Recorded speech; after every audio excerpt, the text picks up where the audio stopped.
What do you find the benefit of having compliance, archiving, and case management tools together really is?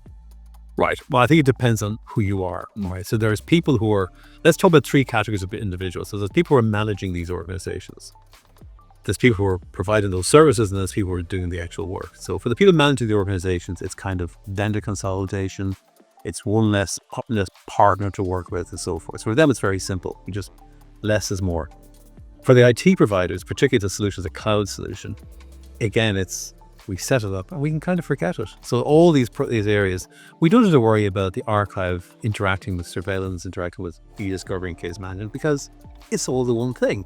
And if you look under the covers of our solution, the bulk of the pipeline is shared with everything, right? So the technology that captures the messages coming in is the same for surveillance as for archive. If you've got surveillance archive modules, you actually have just the one, which of course is a cost saving.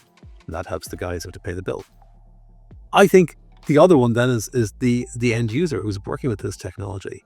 They log into one place, they can search, they can manage an alert, and they can go, that alert looks suspicious, now I can create a case, I can investigate it. So all of that pulls together. Because these three technologies, when you bring them all together like this, there's efficiency benefits, which are really important. But actually, I think for the humans operating the technology, those efficiency benefits, how do they show? Well, the reduction in false positives is such that for a user of our technology, the majority of things they look at are actually, I won't say they're fraudulent, they're not necessarily fraudulent, but they're certainly suspicious and need a human. And so your day is mostly filled with things that actually require you to think and are actually of interest, as opposed to a lexical-based system where if you're really, really lucky, 1 in 20 things will be real. If you're really unlucky, it might be 1 in 1,000 things are real. And so you're snow blinded. And I think the problem with that then is actually you kind of you don't pay attention. That's all the step it was. Yep. I mean, I've seen in the past people literally selecting a whole screen and going clear. Yeah. Right. And so there's in job enrichment, I know that's not a selling point, but it's another positive factor.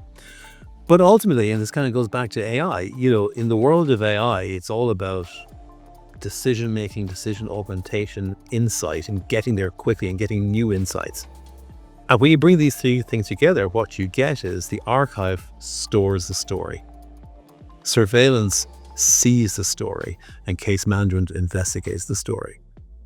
And that's all about understanding the story. And I say, if you start bringing in non-communications data, that brings things to a whole other level, and you start tackling a bunch of other challenges, whether they be compliance challenges like trade reconstruction, or whether they be selling challenges like looking for opportunities, whether it be trend analysis, whether it be about sales teams optimization. There's so many cases that you can look at. And all because you brought this all together. And of course, under the covers, you brought all the data together.